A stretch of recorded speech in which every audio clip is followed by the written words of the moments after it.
Okay, so right here you might observe that I put these numbers inside of the curve. What's that all about? That means if you're within one standard deviation of the average, so right here, this area, we expect that 34% of all scores will be there. So if you are between -1 and +1 standard deviations, that's about 2/3 of the class. And that's how this breaks out, right? So the average of the test was an 80. So we expect that about 2/3 of the class scored within one standard deviation, either below 80 or above 80. And so the idea here is that if you score within one standard deviation, a low standard deviation, that means we are not very far from the mean. We are like the other students in the class. Our scores were like theirs. We were close to the average, which is the number that represents the whole data set, the middle. So if you say you're within one standard deviation of the test scores, it means you pretty much did, give or take some to be a little below or a little bit above, but your score is normal. It's like the average. It's like the rest of the class. It's like 2/3 of the class. Okay, and then as we move out, you can see in these between +1 and +2 is 13, and between -1 and -2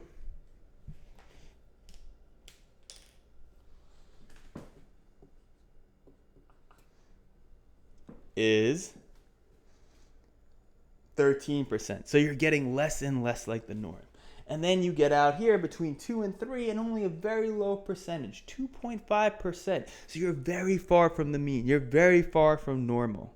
Okay, and the example I believe I gave you has the heights of players. I really like that because it helps us understand things like what is the average height for a basketball player? What is close to that? And what's really far away from it? And the shortest and the tallest players will have the highest standard deviations because they are further than normal.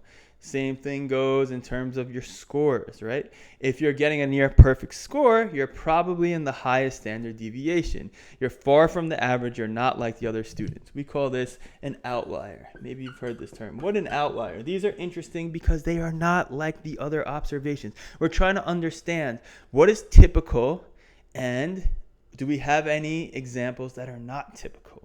Right? And those ones that are not typical are the ones we want to look at and say, what's the deal there? Why is it so different from everything else? This is problem solving. This is why math is interesting to me, and it should be, haha, look at that, to you. Okay, so how do you calculate this? We start out with the average. Look at this technology, baby.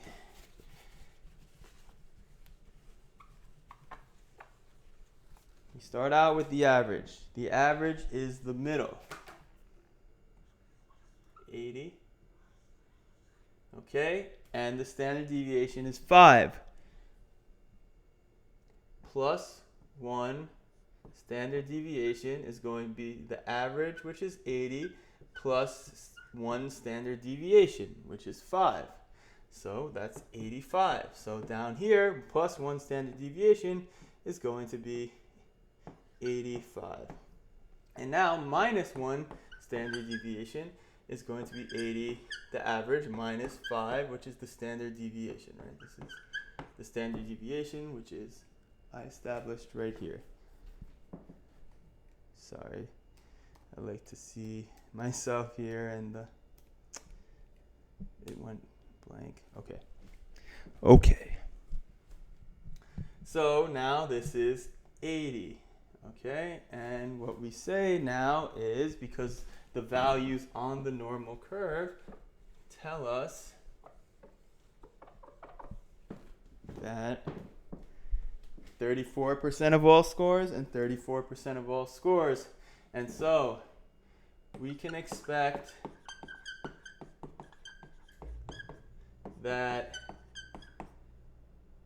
68%, which is most of the class, will fall within 1 SD standard deviation of the mean, which in this case is 75 to 85. Okay, so that's powerful because if you scored between a 75 and an 85 on the exam, it means you're pretty close to normal, okay? You're not far from the mean. You are doing like other students. And as we move into the higher standard deviations and into outliers, it means that we're not doing like other students. And we can calculate this, right? So plus 2 standard deviations and minus 2 standard deviations, right? 5 times 1, 5 times 1. And now we take the average, which is 80, and we add 2, the standard deviation, which is 5, and we multiply it by 2 because it's 2 standard deviations. So that's 10, and we get 90. Same thing here, 80 minus 5 times 2, and that's going to be 75. Yep. So now we... that's going to be 70 and 90, right? So we're starting at 80, so yep. So now we expect 13% plus 13% is 26% will fall within 2 standard deviations of the mean, and that's going to be between 70 and 75 and 85 and 90. You see how the scores are getting higher and lower, and there's a less percentage of the class that are actually involved in them. Okay.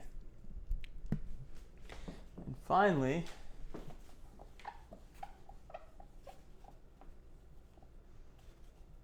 this is where we get out into really far out on this curve. So we expect that, and it's going to be, right, 2.5% and 2.5%, about 5%. So almost nobody in the class, 1 out of every 20 people in the class will score this high or this low, will fall within 3 standard deviations, and plus 3 SD and minus 3 SD. And you could have guessed that's going to be the average, 80 plus 5 times 3, which is 15, which will give us 95, and 80 plus minus 5 times 3, which is going to be 15 minus 80 is going to be 65. So now we can say that these numbers will fall between 65 and 70 and 90 and 95. And again, the concept here is as you increase the distance from the mean, the average, you are less normal. And we can expect a dropping percentage of people to fall within these higher standard deviations further from the mean. So what you're going to want to do is ask a simple question like, sorry, this is going 8 minutes. I'm going to end it really soon. Okay, 65. Or if I asked you, okay, if you got a 83 on the test, that would mean that you're falling within this here, right? So average, we can put this in. This is going to be 70 and 75, 70, 65. And here we have 85, 90, and 95.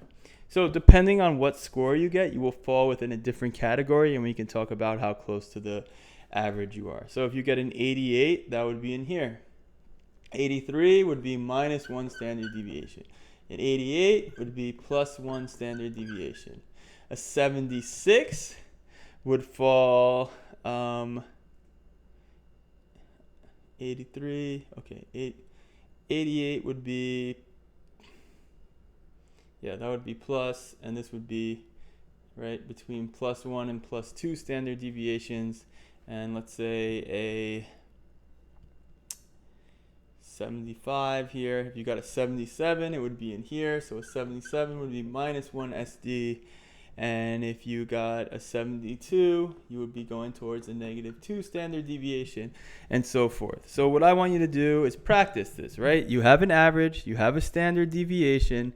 You're going to fill out this kind of chart here, Okay, and we'll probably talk about a bit more about this in person, but there's many videos, and what I've done here, the abstract concept is important, but remember, start out with the average and then add the standard deviation to the average in both directions, and then you could utilize this normal curve here.